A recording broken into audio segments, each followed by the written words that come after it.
be honest with yourself for a second. How much of what you're doing at work right now is actually working? That question came up again and again at Insights EDU last year.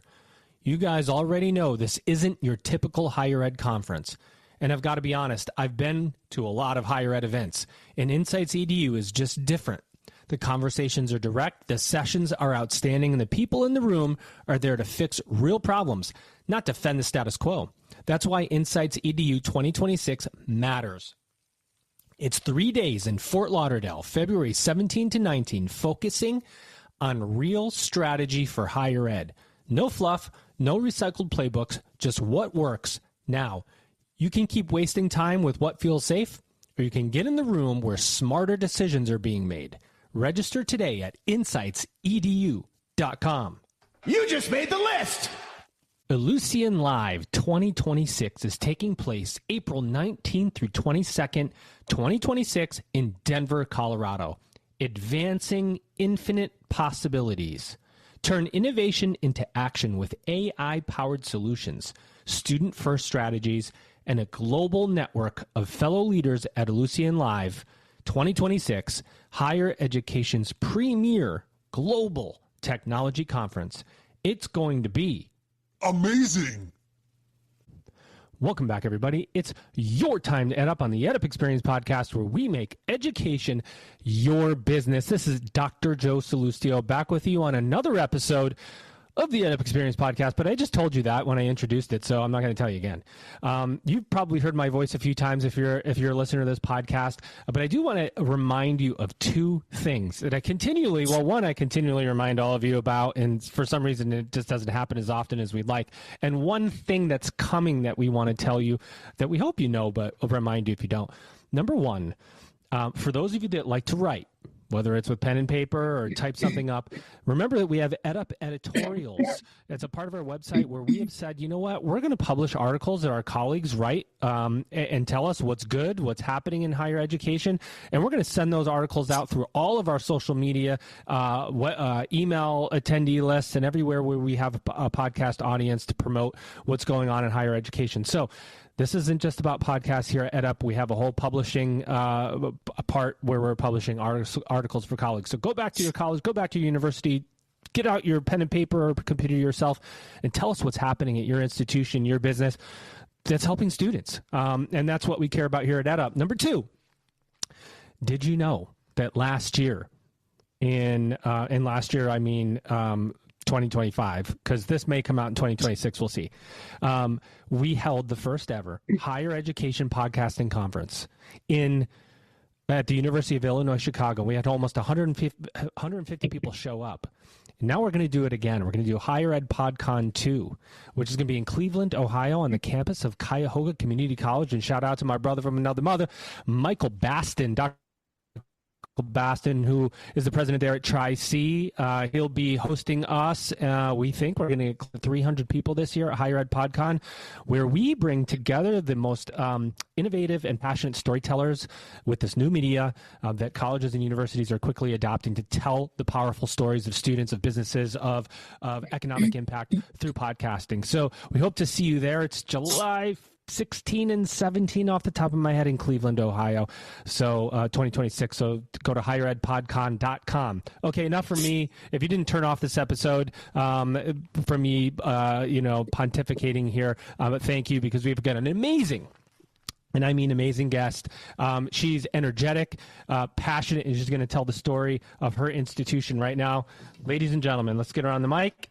She's Susan Snelick. She is the president at Northern Pennsylvania Regional College. Susan, welcome to an EdUp Mike. How are you?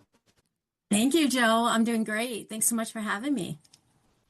Well, I'm glad you're still awake after listening to me just like go on and on and on. So I appreciate you waiting for me. But, I'm passionate about this work that we do, and I know you're so passionate about the work that you do. So we always want to, with our listeners, let's just assume somebody hasn't heard of Northern Pennsylvania Regional College before. Besides the obvious, where are you located? Who do you serve, and how do you serve them? Sure, absolutely. So we are actually a unique institution in that we're a newer institution.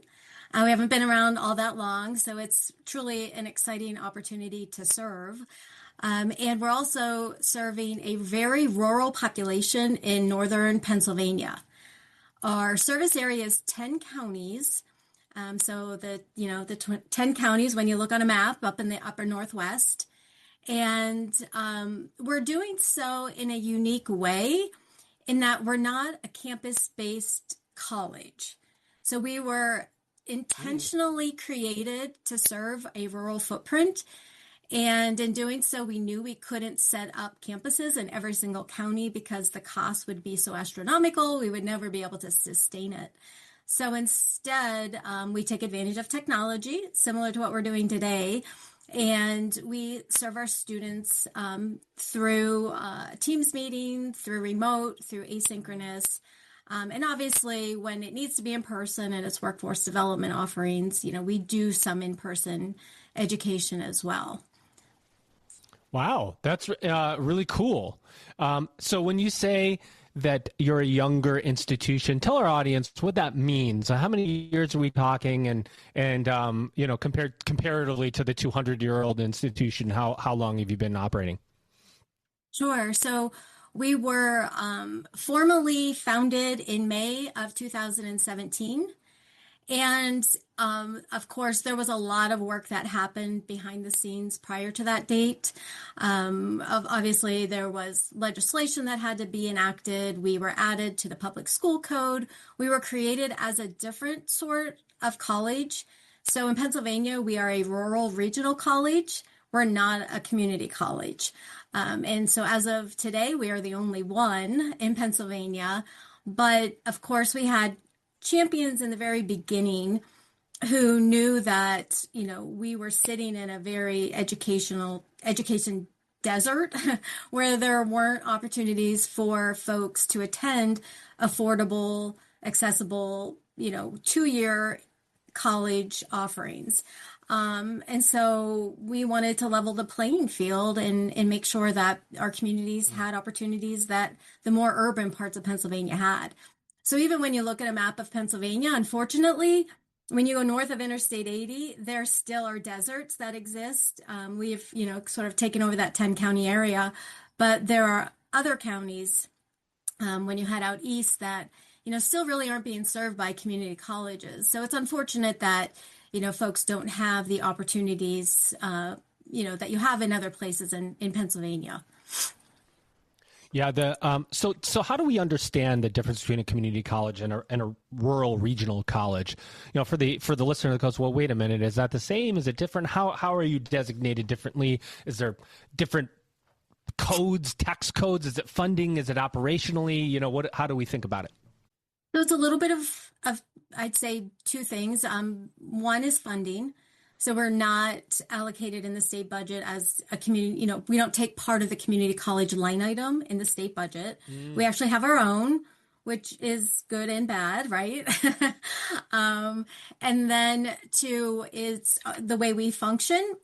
We're independent. Even though we're a public institution, we are able to be, I would say, more innovative and creative than other institutions are. Because we're not being held to that sort of standard of community college. And our counties are also not providing any of the funding to help fund the student, where the formula, one-third, doesn't apply to us. But we're still able to offer our programs at a very affordable cost. Because that's always been our mission since day one. We wanted to be affordable and accessible. And so we've never lost sight of that, and we will continue to not lose sight of that, as we continue to work into the future. Amazing. That's really interesting, and I love the innovative and creative part of what you're talking about because, as you know, it can be difficult sometimes to get some things done. 2017, it's like Northern Pennsylvania Regional College is like a baby of higher ed, right? And that's a good thing because you don't come with all the baggage and you can think differently and move differently. What's surprised you you've been there since 2021, and you come in, and we're going to talk about your background a little bit because you're very non-traditional from where you came from too, which is, I think, awesome. But what surprised you about the creativity and the innovation so far? So it's a two-part question. What surprised you, and do your staff and faculty get hung up trying to be like the community colleges sometimes because they know and have colleagues? And so how do you think, how's that working? Sure. I would say what surprises me, I wouldn't look inward at our institution. I would have to look outward at other institutions because my exposure obviously has been a lot greater to higher ed since I've been in my role since 21. And really how they sort of, a lot of institutions, I don't want to generalize, but they kind of keep themselves in a box, right? And in a lot of ways, they have to keep themselves in a box because either, they're reporting to their board of trustees or their funders or others that they can't, they're sort of stuck and can't think differently. So that's what we do best, I think, is we really try to push the boundaries and work outside of that box just because we can, right? So we can take advantage of how we've been created to be different. And we're fortunate because we hire people. We kind of joke about it. We call ourselves unicorns. And so we hire all the unicorns in our region and even outside of our region. A lot of our full-time employees are living in other states, right? So we go out and we look for the right fit depending on what our need is. Right. And so we have people working at the college who do have experience in higher education, meaning they've worked in other colleges, and some of them have worked in other states. But we have a lot of people who never worked in higher education. So we have people who are bringing very diverse backgrounds to the table. And I think that is what's really helping us to be different and really look to serve our communities, serve our students, and make sure we're serving our employer community. I love my team. I feel blessed to have them because they truly are rock stars and they are what makes us different and innovative and hanging on to that creative sense that we have. Epic. When you said rural, I did go on the map and I looked and I interview a lot of community college, technical college, any kind of regional college presidents that are in rural areas. You guys are, when you go to a map and there's green and then the cities are white, the city's kind of a white color. You've got a lot of green, and I kept going and blowing the map up bigger and I'm trying to get to the next major city around there. You guys are really in a rural area, which, by the way, I would guess a little bit about lake effect snow over there. Yes, absolutely. So what are some of the challenges that you have in serving this population of students? And by the way, it makes a ton of sense why you could not put buildings in those areas. I mean, the distance, it would just be too much. So you really are in a sort of remote. What are those unique challenges that you deal with when it comes to students, because you're serving them in different ways? What can you tell our audience? Sure. So I would say that, prior to COVID, we were very unique in our delivery model because you didn't have a lot of people interacting the way we are today through Teams and through Zoom meetings. But that was our delivery model. The instructor, was in one town. The students were across the 10 counties in classrooms where we partnered with other agencies or we rented space, right? So we weren't building buildings or buying buildings, but we were renting rooms for students. And so students were showing up, at 6:00 on a Tuesday and connecting, through technology. Fortunately or unfortunately, I'm not sure which, but everyone else caught up with us during COVID because they had to. They didn't have a choice. We were fortunate because we were ahead of the game in that's how we already did things.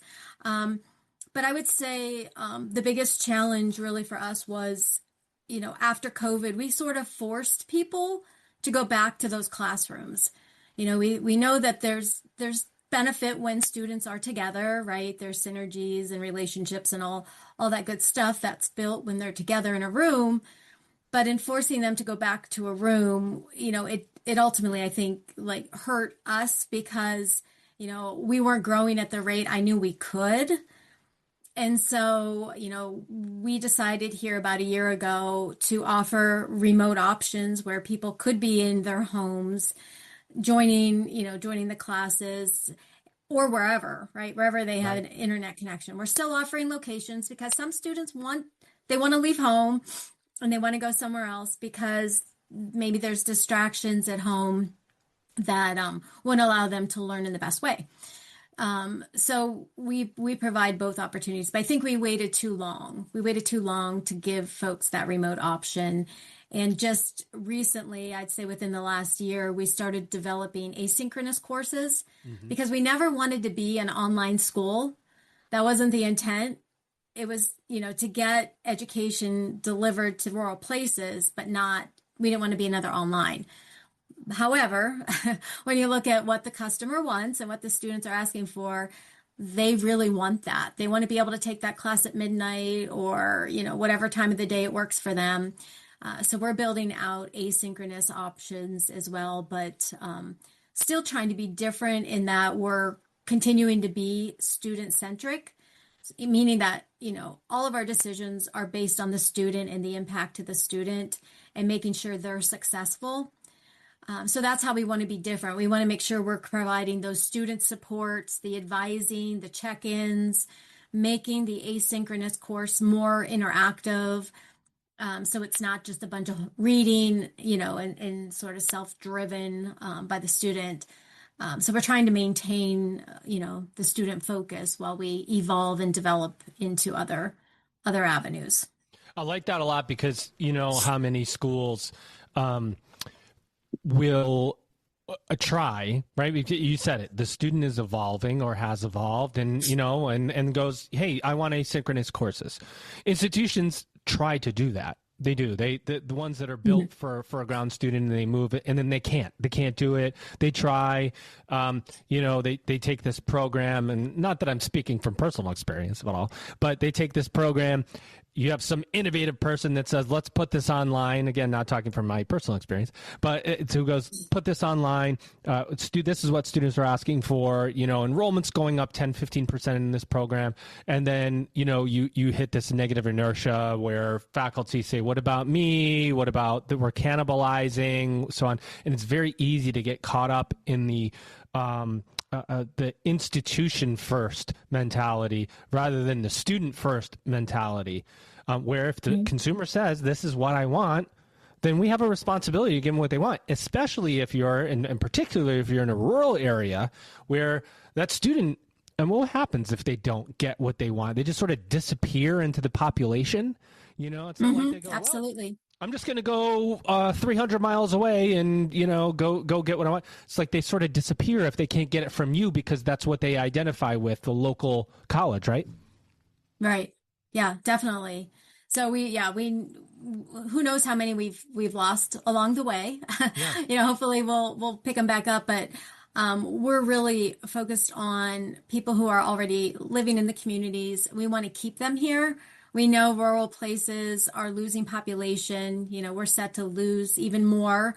And we can't afford that. We want our communities to be vibrant. We want our employers to be successful. So we have to keep our student population here and we have to serve them well so that they don't leave and go somewhere else for education. Or if they do, that they're willing to come back and they know they have a home here. So we're also transitioning into guided career pathways and trying to build out our degrees along with our workforce development programs in a way that makes sense to students so they can understand what the actual job is at the end of the education and training. We just started that work, so we're not too deep into it, but I'm excited for that because my background is in workforce development, and so I have a passion for making sure there's that connection because that's something we didn't do really well in higher education, many years ago, but we're all doing much better today. Since you brought it up, your non-traditional background, I mean, you know, typically, and it's not all the time, and it's changing a little here and there, but you have faculty member who became a dean, who became a provost, who got into a presidency, and you see that and you go, yeah, that's typical. Sometimes we see people come from dean of students or from enrollment, sometimes from alumni. You came sort of just flat out, you were in workforce development, crushing it, and you went, I think I'll be a college president one day. You just woke up and thought, tell us this story of how you're working in workforce, how you become exposed to this, you know, presidency, the idea of a presidency, and if it made like total sense or if it was a surprise and you went, you know what, maybe I'll see what this is about. So sure. So I was in a unique space in that I was on the board of trustees when the college was founded. So I was an inaugural member of the board. So I was in the know, you know, more so than others maybe would have been.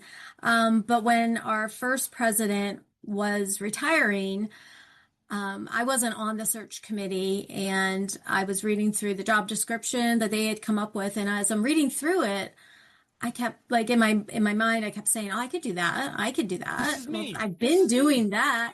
Yeah, exactly. Like this has been made. This was made for me. Like, so I decided to give it a try. I thought, "What the heck? I'll throw my hat in." And the worst that could happen is they could say no. So of course, I resigned from the college board, and I let the chair know my intentions, and went through the process, and you know, came out on the other end. And thrilled to be in this unique position because it's funny, when I applied, I thought I'd retire in the job that I was in. I was happy, I was content, we were doing our thing in workforce, but then this came up and I'm like, wow, this is an opportunity that doesn't just come around every day. And so yeah, so I took advantage of it, and it's really been so much fun. Like, I don't know how, like, I can have so much fun in a job every day, but it's been great. It really has. You just made the list. I love to hear the fun part, because college presidencies, by and large, you don't hear as much of the fun as maybe we used to. It's hard. There's a lot of visibility, you know, until you have students. Like, you can come from any other job, but then until you have students and you have to field their concerns and complaints and, you know, ideas, you don't really truly know work, I feel like, because you have this other stakeholder group that's bringing you concerns and going, what am I going to get if I come here? I need to understand what my output is going to look like. And the student is getting really smart about the way they spend their money. And media is helping that, and sometimes hurting that, because they hurt the sort of the value of post-secondary ed. But, you know, it's this or that. You must be invested in workforce development, coming from your background, and going, hey, look, we've got to be really tied into these businesses in our 10 counties, because if we can't get a student a job in this county, they will leave somewhere else. Mm-hmm. So, right, tell us about that infrastructure that you need to maintain to the community in order to make sure students are seeing the goal. Sure. So it's not so easy when you're serving 10 counties. Yeah, and that's so much space, by the way. So much space. Yeah. So much windshield time, right?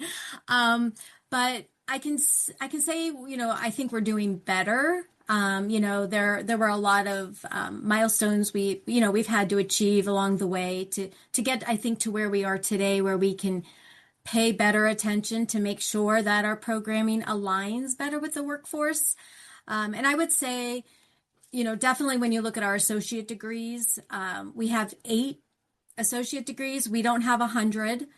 And when we look to build out a new degree, we're looking at the workforce and, right, you know, what are the needs in the workforce? So we're not building out degrees that aren't applicable within our 10 county footprint. So I love that we're intentional. And then when you look at like sort of the other side of the house, the workforce development programs, those are 100% workforce driven, right? I mean, those programs are, you know, they're either customized programs that we go directly to the employer, or they're, you know, registered apprenticeships where we're doing the related technical instruction, or we're serving the public safety side, right? So we know that, there's this critical need when it comes to, EMS services across, many areas, not just rural. So we developed our EMT program, and our enrollment's been through the roof.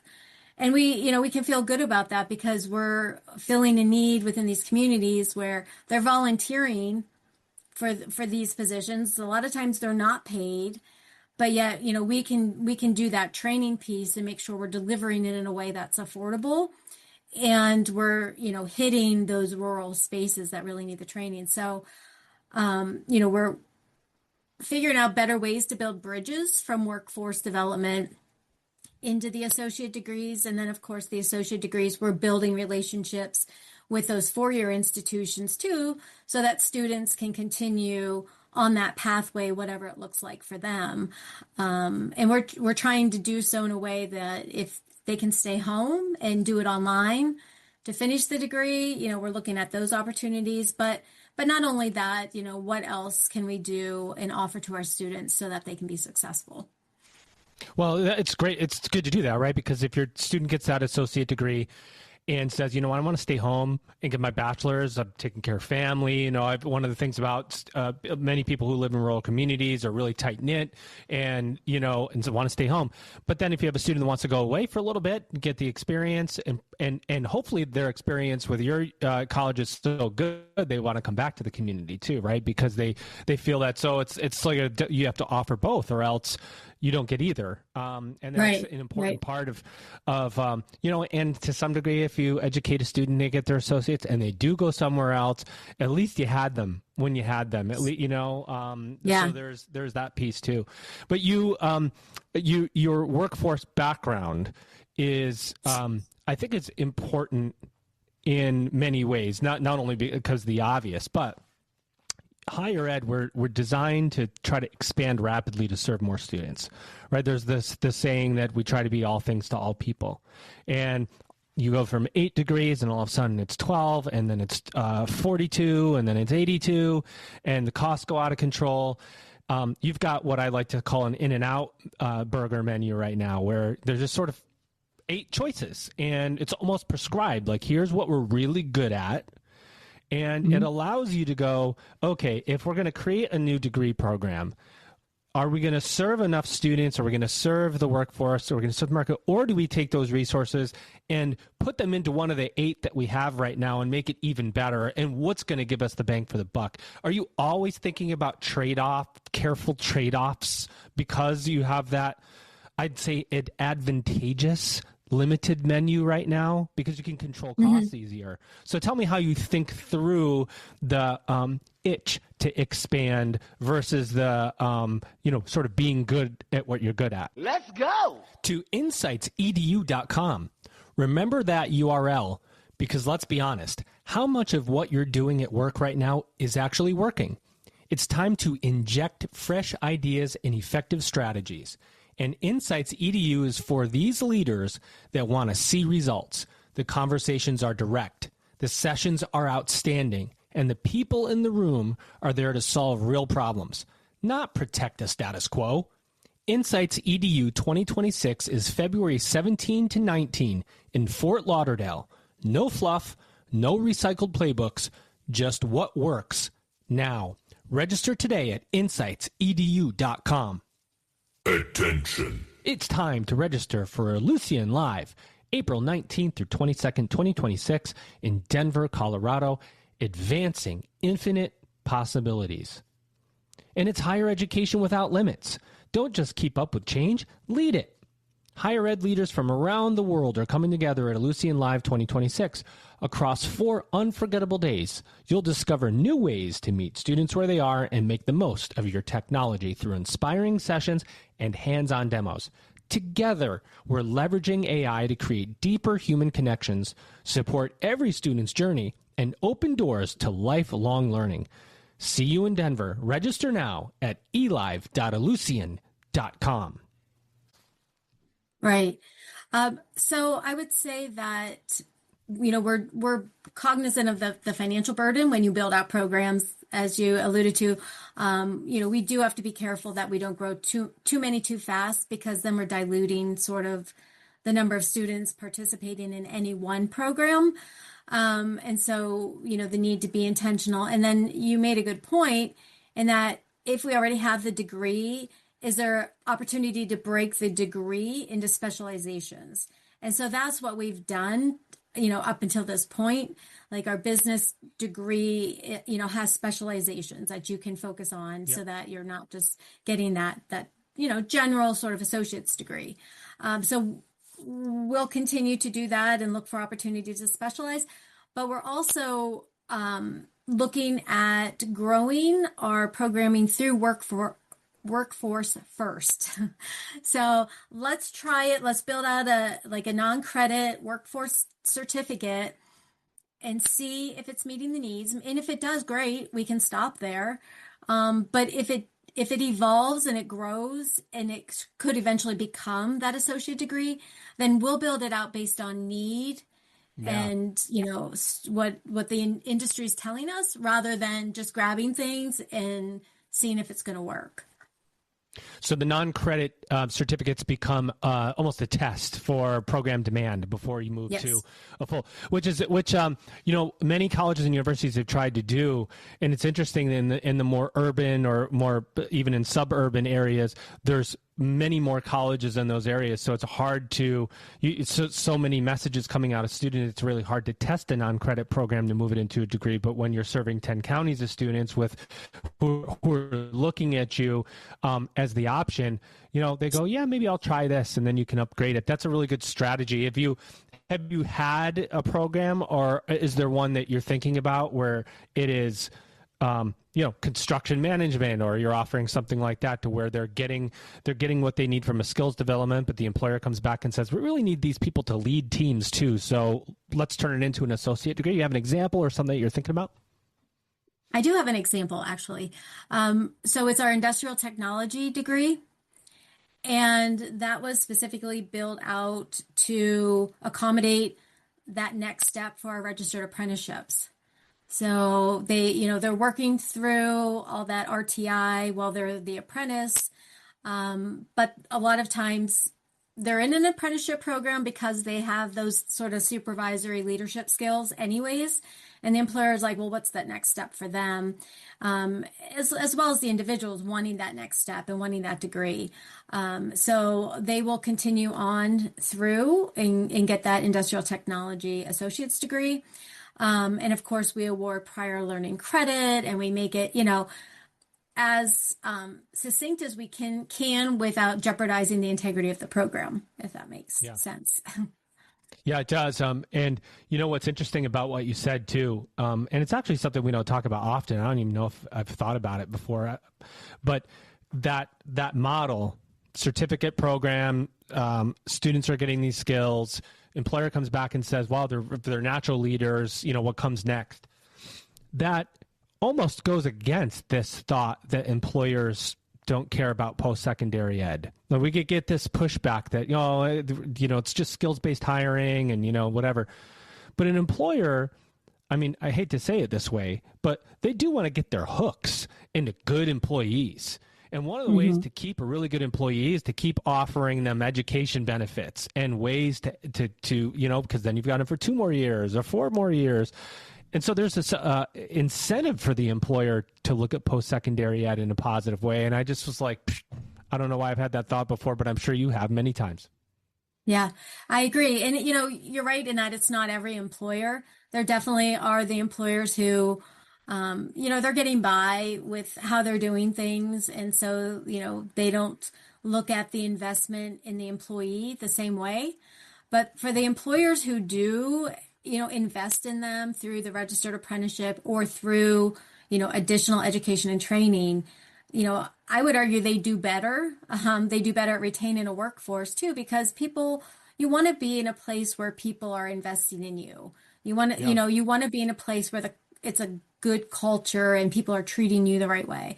Even if the guy down the street's giving you $1 more an hour, you're going to stay where you're happy and content. And those employers tend to, I would argue, do better when they do invest in their employees. Let me ask you quickly about the hiring. And this is more of a personal curiosity, but when you're newer, there's people want to be part of something that's new or newer. And you go, oh, wow, Northern Pennsylvania Regional College is hiring. And, I hear that faculty or I hear that staff over there have more agency to do things that they want to do versus this bureaucratic environment that I'm working in. But then I come with baggage.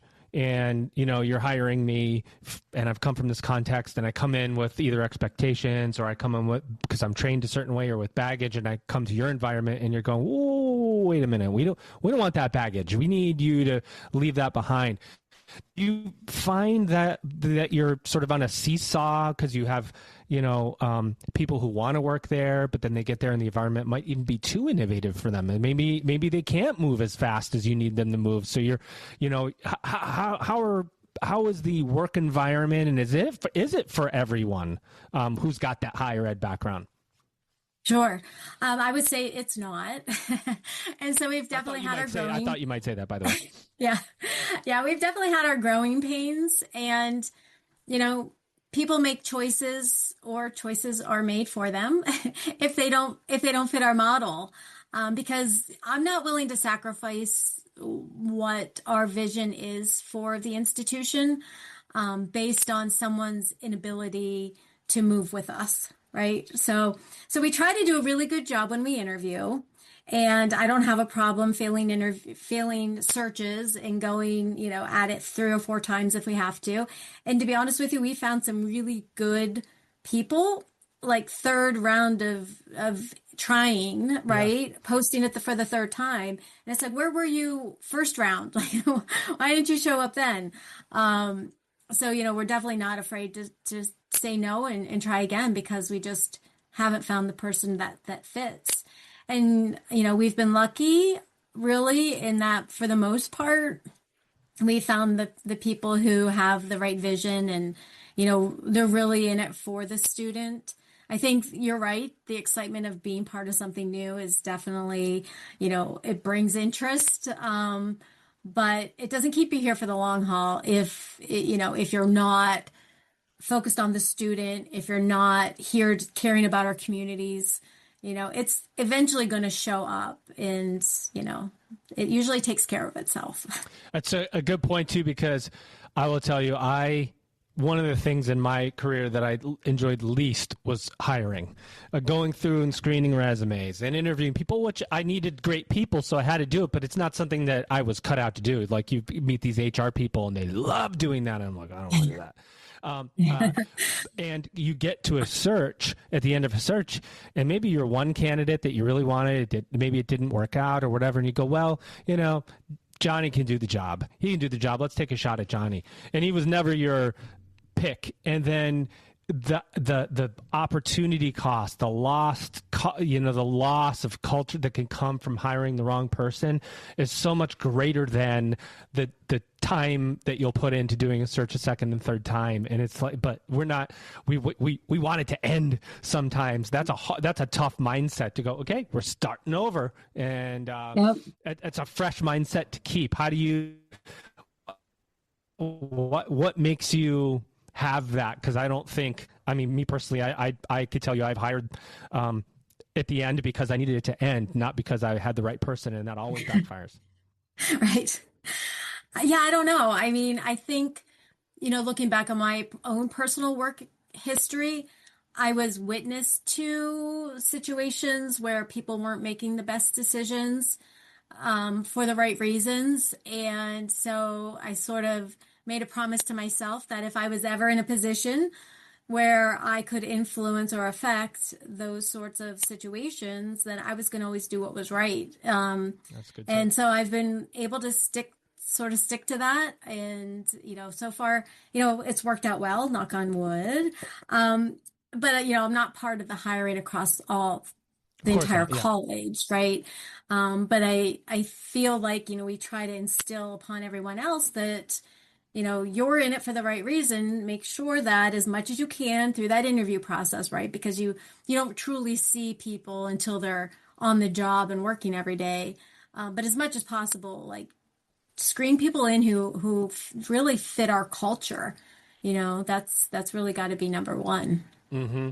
Yeah, because ultimately you might deal with it in the end, one way or the other. Exactly. Right. What else do you want to? We want to bring you back for a quick subscriber-only episode. We'll ask you a couple of questions about what you think for the future of higher ed, but I want you to take us on this main episode and close us out.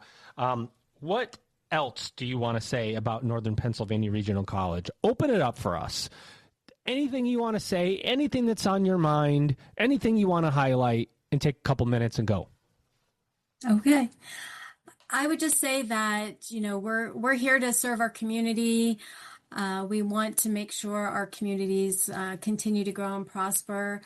We're all in it for the right reasons. We're looking forward to the future and for our growth. And continuing to figure out what makes sense for our people and our employers. And, we're starting to dig in deep to dual enrollment and do that in a way that's different, that we're not just replicating the way everyone else has done it, but how can we do it in a way that's, different for Northern Pennsylvania? And, we're continuing to look at the boundaries too, to see, what other counties can we reach out to that and make them part of our footprint, because eventually I'd like to see the desert completely gone in Pennsylvania. And if that's our job to get it done, we're more than willing to step in and step up and do the right thing just for the folks in Pennsylvania. So I'm just thrilled for the opportunity. It's really, truly a blessing. That's amazing. We greatly support the work of regional colleges serving students in rural areas. I mean, it is so important to make sure we're hitting all students in all areas. So kudos to you and your team for doing the work that you do. Ladies and gentlemen, here she is, your guest today, Susan Snelick. She is the president of Northern Pennsylvania Regional College. And you just EdUp. Attention. Let's talk for a second. Higher ed is moving fast, and not everything we're doing is keeping pace. Either you move with the future or you get left behind. Insights EDU is where leaders find out what actually works. February 17th to 19th in Fort Lauderdale. Register at insightsedu.com. Elysian Live 2026, April 19th through 22nd in beautiful Denver, Colorado. Advancing infinite possibilities. And it's higher education without limits. Don't just keep up with change, lead it. Higher education leaders from around the world are coming together at Elysian Live 2026 across 4 unforgettable days. Discover new ways to meet students where they are and make the most of your technology through inspiring sessions and hands-on demos. Together, we're leveraging AI to create deeper human connections, support every student's journey, and open doors to lifelong learning. See you in Denver. Register now at elive.elysian.com. It's going to be Amazing.